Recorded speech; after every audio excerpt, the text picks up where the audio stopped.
Halo teman-teman, ketemu lagi di channel Bea Eduka. Kali ini kita akan membahas soal-soal tes CPNS TIU yang full penalaran. Sebelum kita lanjut membahas soalnya, bantu aku untuk subscribe, like, and share video ini sebanyak-banyaknya. Langsung ke soal nomor 1. 101 ditambah 102 ditambah 103 ditambah 104 ditambah dan seterusnya sampai yang terakhir adalah ditambah dengan 200. Hasilnya berapa?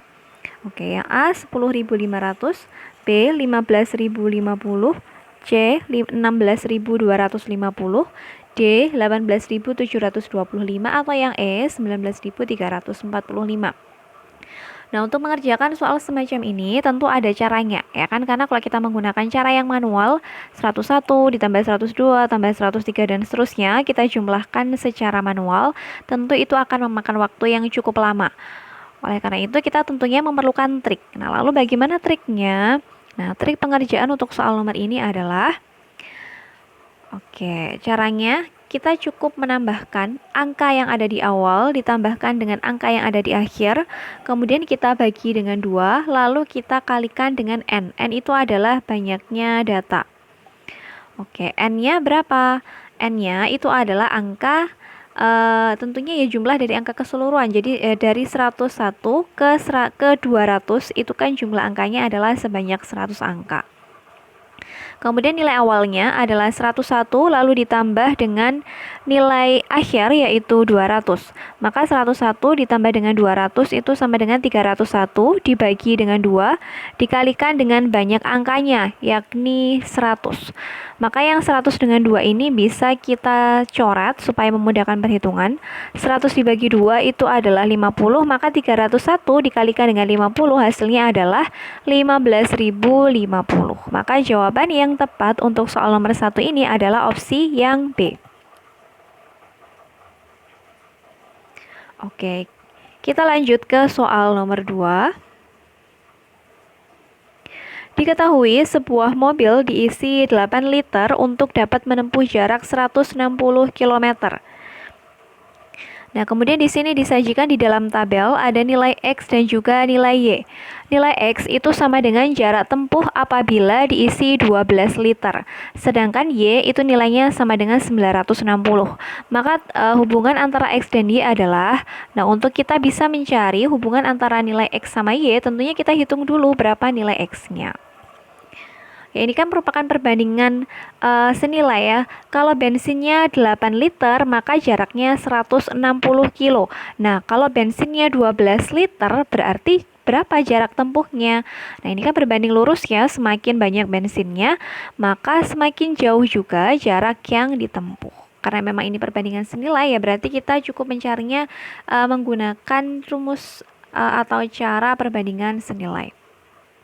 Kalau tadi 8 liter menempuh jarak 160 km, maka kalau 12 liter menempuh jarak sepanjang X km.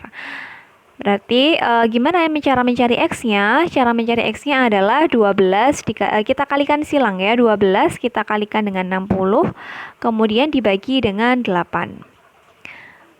Hasilnya adalah 240 km. Maka nilai X itu adalah 240 km. Sedangkan nilai Y-nya adalah 960. Maka hubungan antara X sama Y itu gimana? Kalau kita perhatikan 240 kalau kita kalikan 2 itu kan sama dengan 480. Di mana 480 ini merupakan setengahnya dari 960. Maka hubungan yang tepat 2 dikalikan 240 atau 2 dikalikan dengan X itu sama dengan setengah dari Y. Maka opsi jawaban yang tepat itu adalah opsi yang D, ya kan? Kalau teman-teman ini masih agak sedikit bingung, videonya bisa di pause dulu, kemudian teman-teman juga bisa pahami dulu maksudnya seperti apa. Kita lanjut ke soal nomor 3 maksudnya. Ingkaran pernyataan, jika semua mahasiswa berdemonstrasi, maka lalu lintas macet adalah, ingkaran itu berarti ya lawannya, atau ya bukan lawannya juga sih, ya ingkaran gitu. A. Mahasiswa berdemonstrasi atas lalu lintas macet, atau lalu lintas macet, maaf ini harusnya adalah atau lalu lintas macet. B. Mahasiswa berdemonstrasi dan lalu lintas macet. C. Semua mahasiswa berdemonstrasi dan lalu lintas tidak macet. D. Ada mahasiswa berdemonstrasi. E. Lalu lintas tidak macet. Nah, ini kan merupakan penalaran logis atau silogisme. Pernyataan yang pertama tadi kan P maka Q, maka ingkarannya itu setara dengan ingkaran P atau Q. Nah, maka kalau ingkarannya, maaf ini harusnya kurungnya kebalik ya. Oke, berarti ingkaran dari ingkaran P maka Q itu setara dengan P dan ingkaran Q. Jadi P maka Q itu kan setara dengan ingkaran P atau Q. Nah, yang ditanyakan di sini kan adalah ingkarannya. Berarti ingkaran dari P atau Q ya, ingkaran dari P atau Q itu setara dengan P dan ingkaran Q. Maka jawabannya ya harus yang sesuai dengan P dan ingkaran Q. Nah, di manakah antara opsi A sampai E yang sesuai dengan rumus P dan ingkaran Q? Yaitu opsi yang C. P-nya tadi kan ini ya, jika semua mahasiswa berdemonstrasi, ini kan merupakan P-nya. Kemudian di sini apa selanjutnya? Selanjutnya adalah dan. Berarti yang menggunakan kata dan. Yang pakai kata dan, itu kan hanya opsi B sama opsi C. Tapi kalau opsi B itu kan hanya mahasiswa berdemonstrasi ya, tidak ada kata semuanya. Padahal semua, sebagian dan seterusnya itu kan harus dituliskan. Kalau pada pernyataannya di sini menggunakan semua, maka nanti ya di jawabannya pun juga harus menggunakan semua. Kecuali kalau berupa kesimpulan ya. Misalkan kalau jika ini, semua ini, sebagian ini, nah itu nanti beda lagi. Tapi kalau ini kan hanya satu pernyataan saja, ada menggunakan kata semua, maka nanti di jawabannya pun juga harus menggunakan kata semua. Lalu setelah dan itu adalah ingkaran dari Q atau lawannya dari Q. Q itu kan ini ya, lalu lintas macet. Maka ingkarannya apa ya? Tentu tidak macet. Maka kesimpulan yang tepat dari soal nomor 3 ini, semua mahasiswa berdemonstrasi dan lalu lintas tidak macet. Jadi memang harus sesuai yang rumus ini. Oke. Teman-teman nanti bisa baca ulang maksudnya seperti apa. Oke, kita lanjut ke soal nomor 4. Nilai dari akar 125 ditambah dengan 2 akar 5 dikurangi dengan akar 80 sama dengan berapa?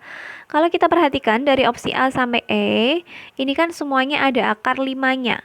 Kalau semua ada akar 5-nya, berarti bentuk-bentuk yang ada di dalam soal ini kita ubah semuanya ke bentuk yang ada akar 5-nya, ya kan? 125 kalau kita uraikan itu kan merupakan akar dari 25 dikalikan dengan 5. Nah, jadi ketika kita menguraikannya kita harus mencari perkalian yang ada 5-nya. Dan yang pasangannya itu adalah bilangan yang berpangkat. Oke, 125 itu kan diperoleh dari 25 dikali 5, kemudian ditambah dengan 2 akar 5 ini tetap. Lalu 80 itu kan diperoleh dari perkalian 16 dikalikan 5. Maka bilangan yang berpangkat ini sama 16, ini kita cari akarnya. Akarnya dari 25 itu kan sama dengan 5, kemudian akarnya dari 16 itu kan sama dengan 4. Maka hasilnya menjadi 5 akar 5 ditambah dengan 2 akar 5 dikurangi dengan 4 akar 5. 5 ditambah 2 sama dengan 7 dikurangi 4 sama dengan 3. Maka hasilnya adalah 3 akar 5. Sehingga jawaban untuk soal nomor 4 ini adalah 3 akar 5 atau opsi yang A.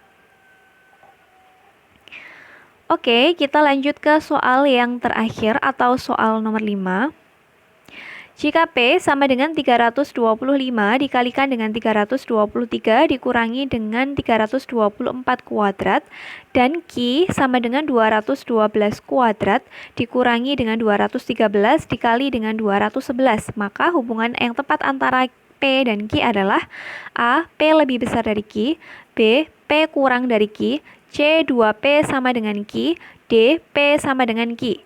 Atau yang E, hubungan P dan Q tidak dapat ditentukan. Nah, kalau kita perhatikan ya, angka-angka yang ada pada P sama Q ini kan merupakan angka yang berurutan ya. Yang pertama ini ada 323, kemudian 324, lalu ada 325. Ini semuanya angkanya berurutan. Lalu yang pada opsi Q itu juga sama, angkanya berurutan. Ada 211, 212, dan 213. Ini juga berurutan. Nah, kalau angkanya berurutan seperti ini, tentunya ada trik pengerjaannya. Lalu gimana caranya?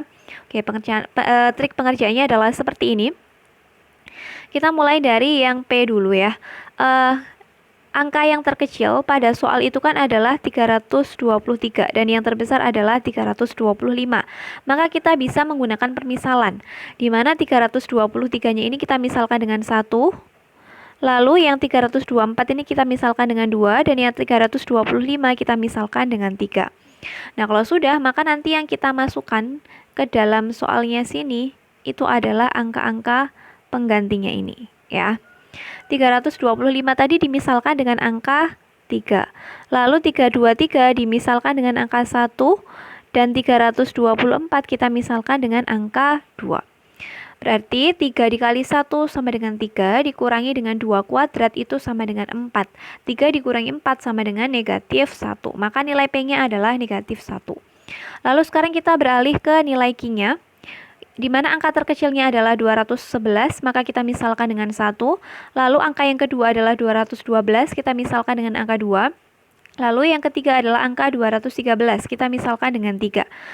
Maka setelah kita masukkan ke dalam urutan soal yang ada pada Q, di mana 212 kuadrat dikurangi dengan 213 dikali dengan 211. Yang 212-nya kita misalkan dengan 2, berarti 2 kuadrat dikurangi dengan 3 dikali dengan 1. Perkaliannya kita dahulukan, 3 kali 1 adalah 3, 2 kuadrat adalah 4, berarti 4 dikurangi 3 adalah 1. Maka nilai Q-nya sama dengan 1. Kalau kita bandingkan, nilai P itu kan negatif 1, sedangkan nilai Q adalah positif 1. Maka kesimpulannya, nilai Q ini lebih besar dari P, atau P itu kurang dari Q. Maka jawaban yang tepat untuk soal nomor 5 ini adalah opsi yang P. Oke, demikian tadi pembahasan soal-soal tes CPNS TIU. Semoga penjelasan yang aku berikan bisa dipahami dengan baik oleh teman-teman. Sukses buat kita semua. Sampai ketemu di video yang selanjutnya.